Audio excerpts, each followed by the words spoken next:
Have you ever felt overwhelmed by your troubles and wondered if there is a way to transform them into something meaningful?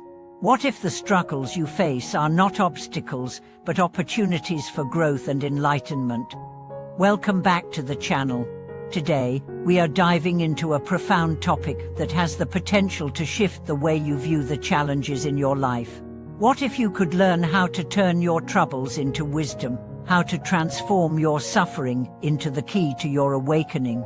In this video, we'll explore how, through the teachings of Buddhism, we can reframe our struggles and use them as stepping stones toward enlightenment. We all face difficulties in life, whether it's emotional pain, physical suffering, or the challenges that arise in our relationships. But instead of seeing these troubles as barriers, we can learn to view them as part of a greater journey. Just as gold must be refined through fire, our inner wisdom and compassion are forged in the crucible of suffering. Today, I want to explore how we can turn suffering into a powerful tool for awakening. In Buddhism, we often hear about the concept of turning suffering into enlightenment. At first glance, this may seem like a paradox. How can suffering, something we typically wish to avoid, lead to something as lofty as enlightenment? To answer this, let's first consider the nature of suffering itself. Suffering, or dukkha in Sanskrit, is one of the central themes in Buddhist teachings. It refers to the inherent dissatisfaction and impermanence of life. From the moment we are born, we experience a world in which things are constantly changing. Our bodies grow old, relationships change, and even our feelings and thoughts are in a constant state of flux. This is what makes life feel unpredictable and sometimes painful. But here's the key. Suffering, in the Buddhist sense, is not just about the pain we feel, it's about the attachment we have to things that are impermanent. Think about it. When we attach ourselves to something, whether it's a relationship, a material possession, or even a sense of self, inevitably, we will experience suffering when those things change or fade away. The pain we feel is not just from the loss, but from the clinging to something that was never meant to last. And this is where the Buddhist path offers us a way out. The Buddha taught that the key to transforming suffering into enlightenment lies in understanding its true nature and learning to release our attachment to the things that cause it. In other words, our suffering is often a result of our resistance to the natural flow of life. When we stop clinging, when we learn to let go, we begin to transform our suffering into something else, something that can actually lead to awakening. There is a powerful story in the Buddhist tradition that illustrates this transformation beautifully. It's the story of the great monk, Mahakassapa. One day, the Buddha was holding a gathering to teach his disciples, and as he was about to give a discourse, he silently held up a single flower. None of the monks understood, except for Mahakassapa, who smiled. This smile was not just an ordinary reaction, it was the result of Mahakassapa's deep understanding of the impermanence of all things. In that moment, Mahakassapa realized the heart of the Buddha's teachings. He understood that all suffering rises from our attachment to the world as we want it to be, rather than accepting it as it is. By smiling in the face of the Buddha's silent gesture, Mahakassapa had transcended his attachment to the idea of needing an explanation and had awakened to the truth of impermanence and interdependence. This story illustrates a powerful point. Enlightenment does not come from avoiding suffering, but from understanding it deeply and learning to accept life as it is. When we stop resisting what is, we open the door to wisdom. Suffering, in this way, becomes a vehicle for awakening. But how do we apply this teaching to our everyday lives? It's one thing to hear about the concept of transforming suffering into enlightenment, but it's another to actually put it into practice. The good news is that you don't have to wait for a profound moment of insight like Mahakassapa's to begin transforming your suffering. There are simple practices that can help us start the process right now. One powerful practice is mindfulness. Mindfulness is the art of paying attention to the present moment without judgment.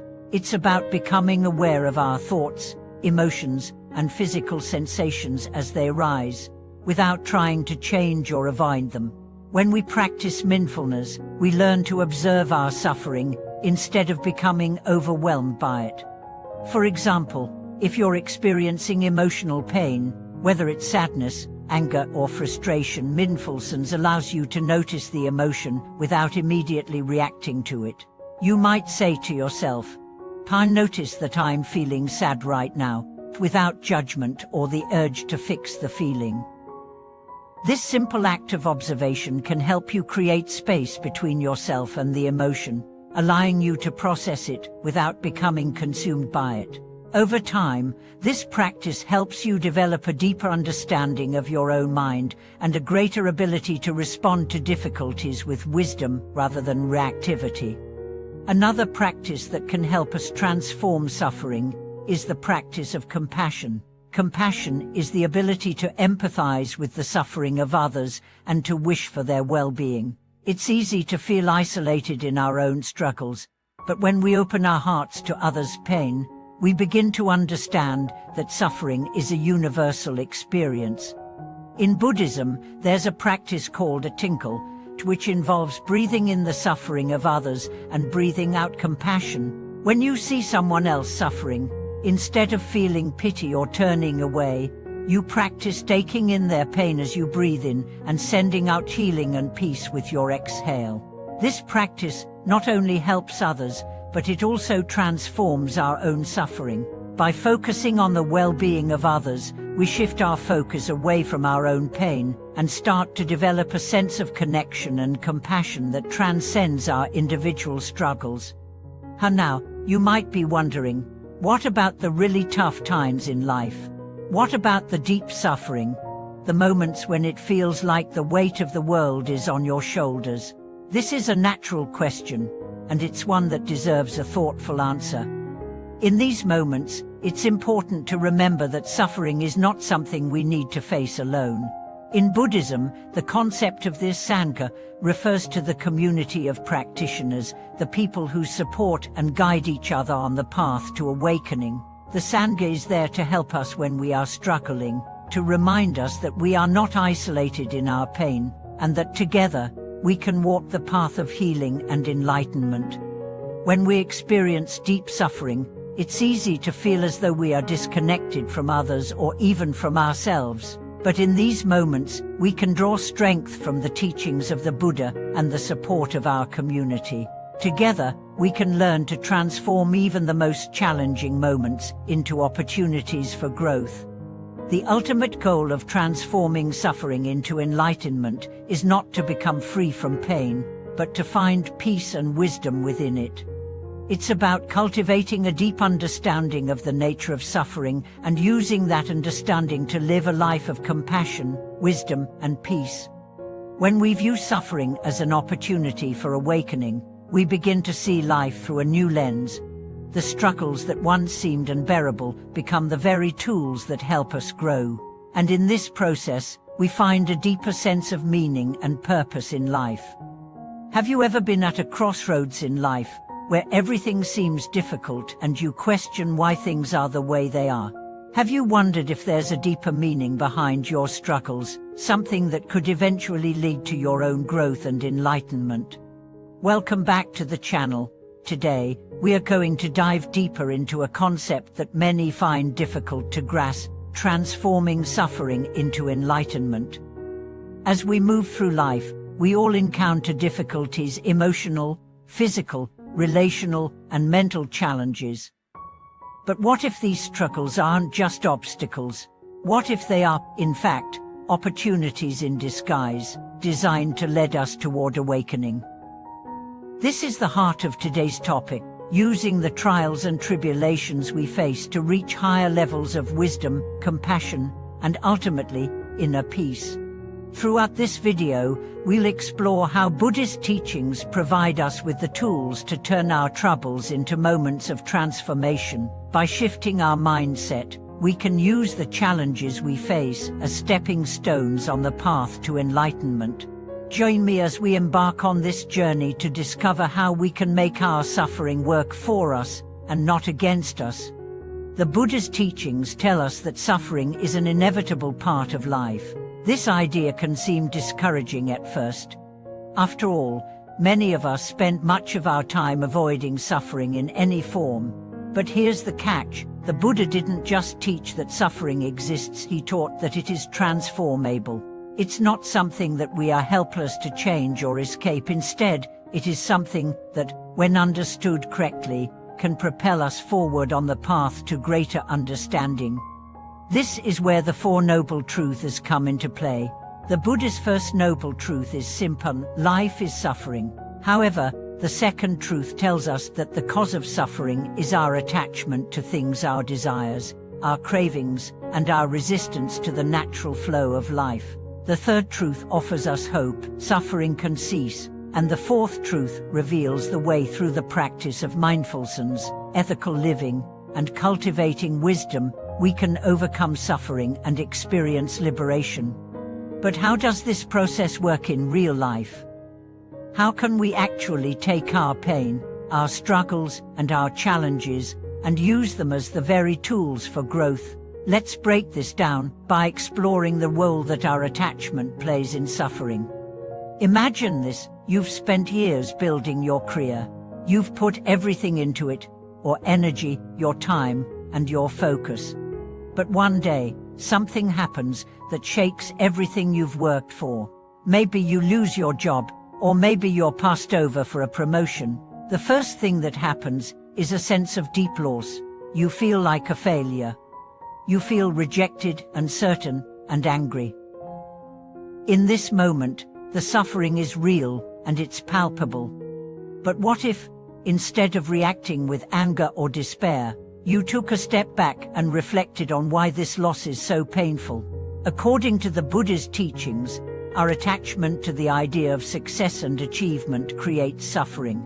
We identify so strongly with our accomplishments that when they are threatened or lost, we feel as though we've lost part of our identity. This is where the power of the practice comes in. Instead of sinking into negative emotions, we can use mindfulness to examine our attachment. What does this situation feel like? A personal failure? What is it about this career identity that defines me so deeply? Through reflection and mindfulness, we can begin to loosen our grip on the need for external validation. We can start to see that our true worth does not come from achievements or accolades, but from within. By practicing this kind of self-reflection, we begin to untangle our identity from external outcomes, and in doing so, we free ourselves from the suffering that comes from attachment. The situation becomes a mirror that reflects not just our external circumstances, but also the internal patterns that lead to suffering. Another powerful practice in Buddhism that helps us transform suffering into enlightenment is the concept of impermanence, anicca. Everything in life is in a constant state of flux: relationships, jobs, our physical bodies, and even our thoughts and emotions. Nothing stays the same forever. But often, we act as though things should remain permanent, and when they inevitably change, we are caught off guard and experience suffering.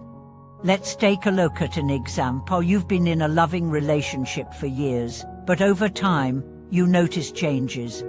Maybe the connection you once had starts to fade, or maybe your partner grows distant. This is a difficult thing to face, but the more we resist change, the more we suffer. The key to transformation lies in accepting that change is inevitable. Through the practice of mindfulness, we learn to see things as they are: impermanent. Relationships, like everything else, come and go. When we release our attachment to the idea of permanence, we begin to find peace. This doesn't mean we don't care about the relationship. It means that we approach it with wisdom, understanding that it is subject to change, just as we are. This shift in perspective allows us to find peace in the midst of change. Instead of clinging to the way things were, we can embrace the present moment and appreciate what we have now. This doesn't lessen the pain, but it gives us the wisdom to accept it and use it for personal growth. But what about those times when suffering seems unbearable? when we are dealing with deep emotional pain, trauma, or grief. In these moments, it may seem impossible to find any meaning in our suffering. The pain feels overwhelming, and we may wonder how we can ever transform it into something positive. This is where compassion comes in. One of the most powerful teachings in Buddhism is the practice of compassion, not just for others, but for ourselves as well. When we are going through intense suffering, it's easy to become self-critical. We may think, I should be stronger, or why can't I handle this better? But self-criticism only adds to the burden of suffering. Compassion teaches us to be gentle with ourselves. It encourages us to treat ourselves with the same kindness and understanding that we would offer to a friend in pain. By embracing ourselves with love and care, we begin to heal from within. This healing process doesn't happen overnight, but over time, we can transform the way we view our suffering. Instead of seeing it as something to escape or avoid, we begin to see it as an opportunity to cultivate deep compassion for ourselves and others.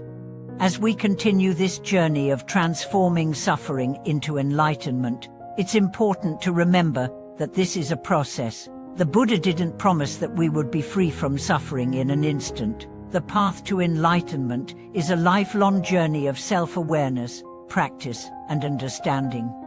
Every moment of suffering offers us an opportunity to learn, to grow, and to awaken to the truth of impermanence, attachment, and compassion. By embracing each challenge as an opportunity for growth, we transform our lives from one of struggle to one of awakening. Just as gold is purified by fire, our wisdom and compassion are refined through our experiences of suffering. And in this process, we find freedom, not freedom from pain, but freedom from the attachment and resistance that cause us to suffer. Thank you for joining me today in exploring how we can turn our troubles into enlightenment. I hope this video has offered you new insights on how to transform the challenges in your life into opportunities for growth. If you've had experiences where suffering led to personal transformation, I'd love to hear your stories in the comments below. If you found this video helpful, please like, subscribe, and hit the notification bell so you never miss another insightful video. Remember, suffering is not the end of the road. It's a crucial part of the journey toward enlightenment.